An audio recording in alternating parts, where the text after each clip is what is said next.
I stepped into the house and instantly sensed something was off. The rooms were dark, untouched. The kitchen showed no signs of life. No dishes, no coffee brewing, not even a faint hint of her favorite vanilla candle lingering in the air. Everything felt hollow. Then I saw it. A note left neatly on the coffee table. Her handwriting was unmistakable. "Please don't try to find me. I need to be free." I didn't panic. I didn't cry or tremble. I just stood there, reading those words, and understood something quietly. Deep down, I had already let her go a long time ago. We had grown apart for a long while, months, maybe longer. The closeness we once had dissolved into surface-level exchanges. Our laughter had dried up, and long, heavy silences had taken its place. I'd convinced myself it was temporary, that life was just wearing us thin. But reading that note made everything clear. This wasn't impulsive for her. It had been slowly forming in her heart for some time. I didn't reach out.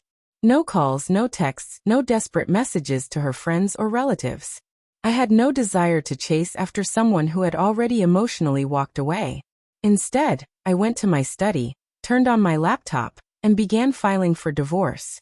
The next day, I closed all our joint accounts, had the locks changed, and instructed my lawyer to prepare the documents. When he asked if I was certain, I simply said, "She already made her decision. I'm just responding to it." People around me were startled by how composed I seemed. Some whispered that I must be in shock. Others said I was suppressing my emotions.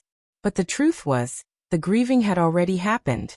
I had already mourned the loss of the woman I once loved, the one who would dance with me barefoot in the kitchen, who would chuckle at my worst jokes, the one who held my hand like she'd never let go. I still thought about those moments. Our honeymoon, buying our first house, the night we stayed up tossing around baby names, even though we never had a child. Those memories resurfaced in quiet waves, not to haunt me, but to remind me that I had once known love, and it had mattered. But it was over now. A week after she left, my phone rang. Her name appeared on the screen, but I didn't pick up. She left a message. Her voice was fragile, trembling. She said she needed space, not a permanent separation. That the note wasn't goodbye, it was just her way of stepping back. But you don't disappear like that if you want someone to fight for you. You don't vanish and then ask to be chased. I listened to the voicemail twice. Then I deleted it. She said she wanted freedom, and I gave it to her, without waiting in the wings. When she received the divorce papers, she didn't respond immediately. A few days later, she called again, this time with frustration in her voice. She accused me of being cold, detached, even selfish. I told her, "I'm just honoring what you wrote." There was a pause. Then she ended the call without another word. 2 more weeks passed and she finally signed. I saw her name beside mine, and all I felt was a quiet kind of peace. It wasn't relief. It wasn't sorrow. It was just closure. Like a door being softly pushed shut rather than slammed. Friends began nudging me toward dating again. I wasn't interested. Not because I was broken, but because I was rebuilding. I was learning what solitude felt like again, learning to understand my own wants and limits. I was slowly becoming someone whole, alone.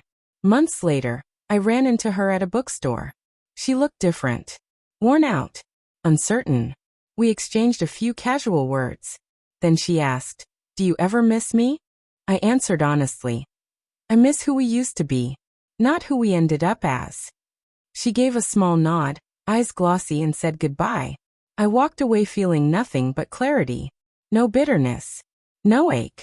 Just acceptance. Sometimes love doesn't erupt into flames. Sometimes it simply fades until what remains is a hush louder than any fight. And if someone hands you a note asking to be free, maybe the most loving thing you can do is let them go.